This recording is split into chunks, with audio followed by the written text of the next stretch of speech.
Welcome to Storytime with Reeve and McIntyre. Hello, everyone. Hey there! Read by the amazing Amy Sutton.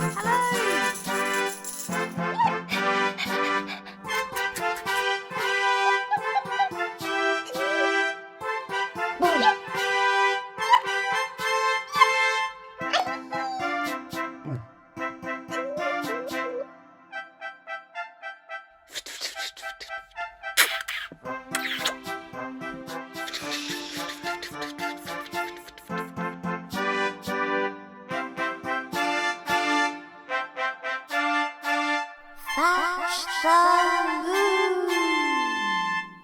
You remember how me and my dad and Lady Frou-Frou were trying to thatch the moon to attract all the giant space chickens away from Earth?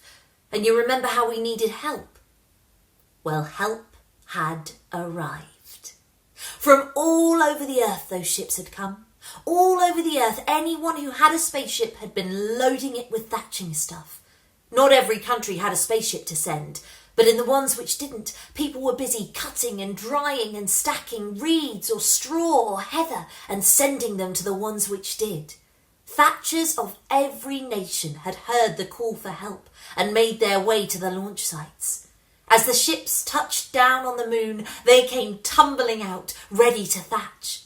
Inflatable moon domes were set up and filled with air, making comfortable bases where we could take turns to relax when we weren't busy thatching. Teams of thatchers set off this way and that, with instructions from Dad to thatch this mountain or that crater. And they thatched, and they thatched, and they thatched. All the while, more ships were arriving, brand new spaceships which the governments had decided to use for thatching instead of sending off to Mars or Jupiter. Old capsules dug out of science museums, crammed full of straw and sent back into space. Missiles that had been designed to blow up cities, now stuffed with reeds instead of bombs and launched towards the moon. They sent supplies too.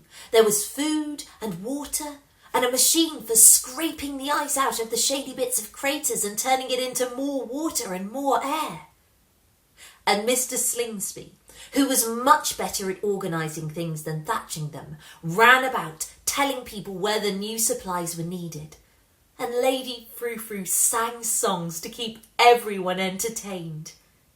And Dad and I scooted around on a lunar rover, checking that the work was going well and tweaking the finished thatch into the shapes of all kinds of animals and birds. We made a whole thatched menagerie upon the moon. It was hard work, but it was also the most fun ever. And at last, all the thatch that could be found on the Earth had been sent to the moon and used up. We hadn't completely thatched the moon. We hadn't gone round to the dark side where it is always night, because we didn't think any chickens would fancy nesting there, and we had left wide gaps around the spaceships so that they could take off again without blasting all our work to bits. But everywhere else we looked, there was gorgeous golden thatch glimmering invitingly in the endless sunlight of the moon. "If I was a giant space chicken," said Lady Frou-Frou, "this is where I'd want to live." I looked at Dad. "Do you think they'll come?" I asked. "I don't know, Lily," he said, "but we've done all we can." "Everyone back to the ships," said Mr. Slingsby. "We'd better leave. If Lily's plan works and these chickens do come, we don't want to scare them off with our rockets."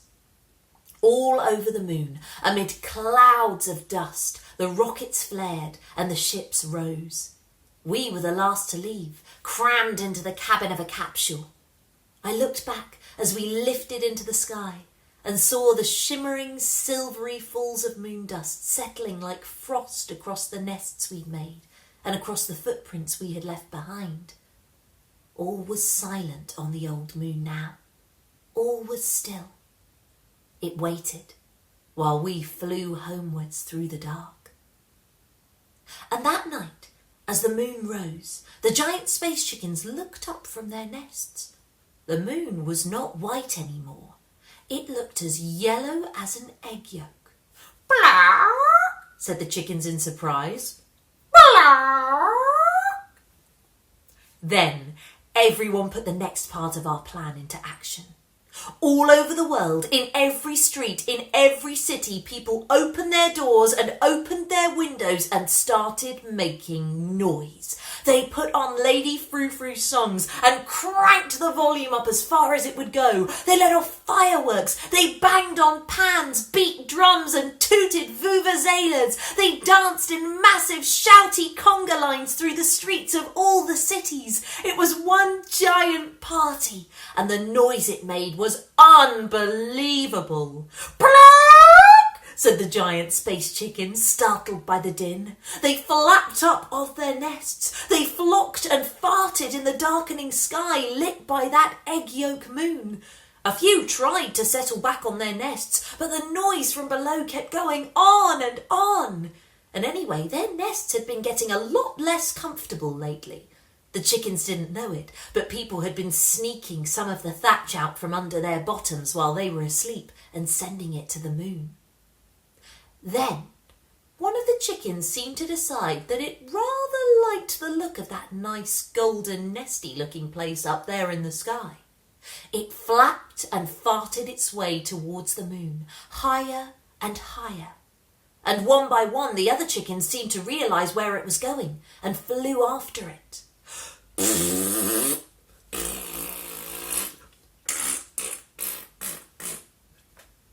And as the sound and smell of the chickens faded away, a huge storm of cheering spread across the world.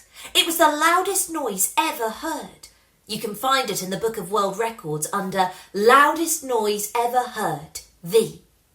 If any of the chickens had second thoughts about flying all the way to the moon, that decided them, and they sped on their way.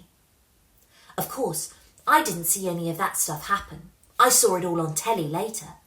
I was halfway between the earth and the moon that night, flying home. But I saw the chickens. We all did. Me and Dad and Lady Frou Frou and Mr. Slingsby and the nice astronauts who were giving us a lift. We pressed our faces to the portholes of our capsule and watched the chickens flying past. They were even bigger than we'd realised, and sort of beautiful when you saw them out there in space instead of sitting on top of your town. There were hundreds and hundreds of them, and they streamed past us in a great storm of space-proof feathers making for the moon. By the time our capsule splashed down, the worldwide party was coming to an end. There was a lot of clearing up to do. Apart from the mess that the chickens had left behind, the party had made a lot of mess too. Some people still blamed Dad for the whole business with the chickens, but most people could see that it hadn't really been his fault, and he had gone all the way to the moon to put things right after all. Lady Frou Frou gave us a lift home in her helicopter. She flew it herself this time. I was a bit sad to have missed the chickens leaving. I was glad that they had gone, but everything seemed a bit quiet without them. But when we reached home and Lady Frou Frou set the helicopter down in our own backyard, we found that the chicken crisis wasn't quite over. One solitary giant space chicken had refused to leave. It was Henrietta, the one who'd built her nest on the buildings I could see from my bedroom window. She had flown off of her nest during the party and circled with all the other chickens. But instead of flying off with them to the moon, she kept settling back onto her nest. The people in our city had been blowing trumpets and banging dustbin lids together for ages, but they couldn't scare Henrietta off her nest, and now they were tired out. "But it's all right," said the mayor, who had come to meet us. He loved getting his photo taken with celebrities. "The army think they can deal with this one. They've been working on a special new anti-chicken gun. They'll be arriving soon, and then we'll see the feathers fly." "But that's not fair," I shouted. "They can't blow up Henrietta." I turned to Dad. "There must be some reason why she didn't fly off to the moon with all her friends. Maybe she's ill. Maybe she's injured. We have to help her." Dad agreed. "Lady Frou Frou," he said, "can you fly us up to that chicken's nest?" "Absolutely not," said the mayor. "It's much too dangerous." But Lady Frou-Frou said, "Of course I can." We left Mr. Slingsby to look after Ponty. Dad and me and Lady Frou-Frou jumped back into the helicopter and took off, while the mayor ran around yelling about health and safety regulations. We flew towards the high buildings where Henrietta's nest was. As we got closer, she took off and started to flap round and round above her nest, going "Block! Block!" It's not always easy to tell what a giant space chicken is thinking, but there was a look in Henrietta's huge eyes that I thought I recognised. It was a bit like the look that Dad had back when we were poor and he couldn't find any work and he had been worried about having to sell the telly and the fridge. The beating of Henrietta's huge wings buffeted the helicopter, making it veer wildly this way and that. But Lady Frou-Frou managed to fly us higher. We all peered down into the nest. There in the middle lay something big and white. "No wonder Henrietta wouldn't leave," I said. "It's an egg." "It's going to be a scrambled egg soon," said Dad, and he pointed down into the streets below where the soldiers were hurrying people out of the way and a tank kind of thing with a huge cannon on it was rumbling into position. Angry-looking officers waved their arms at us and their voices came crackling over the helicopter's radio telling us to get out of the way. "Quick!" I shouted. "Drop me into the nest!" Lady Frou-Frou lowered a ladder from the helicopter to the nest. Wow, that nest ponged. I don't mean to be rude about Henrietta, but I had to hold my nose as I scrambled down the ladder. The helicopter buzzed about above me, and above that flew Henrietta, going in mad circles and sometimes lunging down to peck at the helicopter so that Lady Frou-Frou had to swerve out of her way. The silly chicken thought we were a danger to her precious egg. She didn't realise that the real danger was those soldiers down below getting ready with their anti-chicken gun. But I was sure they wouldn't fire while there was a little kid and a major international singing star in the target zone. Well, pretty sure anyway. So I clambered through the manky thatch of the nest until I reached the egg. I put my ear against it and heard deep in its eggy insides the boom, boom, boom of the chick's heart. Overhead, the sound of the helicopter grew louder again as Lady Frou-Frou flew in close. She dropped the ladder again, and I thought she was going to tell me to give up and climb back aboard. But instead, Dad came scrambling down. He was carrying some of his thatching tools, and he grinned at me as he jumped down into the nest beside me. "We're not thatchers today, Lily. We're hatchers. I reckon that egg must be ready to hatch. Maybe it just needs a bit of encouragement." "Let's get hatching," I shouted. I grabbed a spar hook from him and together we started to bang and beat our metal tools against the eggshell. "Wakey, wakey," we shouted. And after a moment, when we paused for breath, we heard something scraping and banging against the inside of the shell as if the chicken there was answering us. Then Henrietta seemed to get the idea. She swooped down with a massive "Block!" and started pecking at her egg. Her huge beak was much stronger than our tools. Cracks started to spread across the eggshell. A huge splurt of goop spilled out and drenched me and Dad. And then the egg cracked. It fell in two halves and out came a wet, fluffy, chirping, giant space chick. Dad and I scrambled back into a corner of the nest in case we were trampled by the chick's huge claws. It wasn't pink and bold like newly hatched out birds on Earth are. Giant space chicks are born bright-eyed and fluffy and as cute as really big buttons. It flapped its damp wings and hopped up onto the edge of the nest, and the soldiers down below all went, "Aww," and gave up planning to shoot the anti-chicken gun. And Henrietta looked as pleased as anything. She took off and flew round and round the nest, clucking for joy.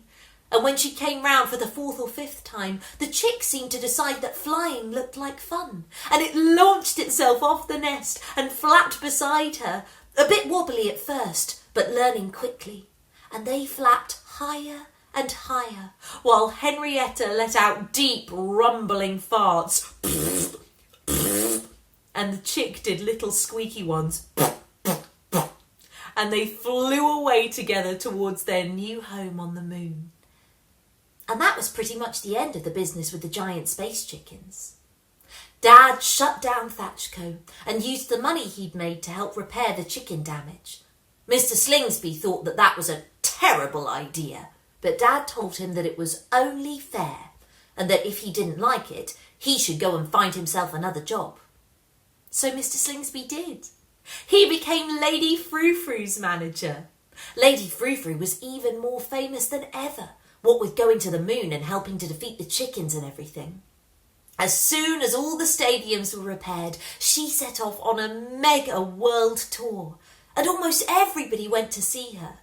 Lots of people who had never bothered listening to her songs before had heard them when they were played at the chicken scaring party, and they're really catchy. When the music awards came round that year, Floella Twisty and Millie Zoom didn't even bother showing up. Frou-Frou won everything. As for the chickens, they seem happy with the new nests we made for them. On clear nights you can see them flapping around up there or perching happily in the moon's thatched craters. People quite like them now that they're not sitting on top of us and now that they've seen how cute the chicks look. And they certainly make the moon look more interesting. With the little bit of Thatchco money that was left, me and Dad moved house. We didn't move to a new house. We just moved the house that we already had. Lady Frou-Frou didn't have her spaceship anymore. It had crashed on the moon, remember? So she didn't have a use for the giant caterpillar track platform thingy which had carried it out onto its launch site. She sent it to us, and Dad carefully took the old cottage to bits and carefully rebuilt it like a jigsaw puzzle on top of the caterpillar track platform thingy. And he put a sign on the back of the platform. It says, Bill Hatcher and Daughter, Master Thatchers. Now we drive around the country doing thatching jobs. Nothing big or fancy. People have gone off that sort of thing since all the trouble with the giant space chickens. But there's always somebody needing a new roof on their cottage or their barn, so Dad is never short of work. And when all the roofs in one area are neatly thatched, we just drive our cottage to a new place.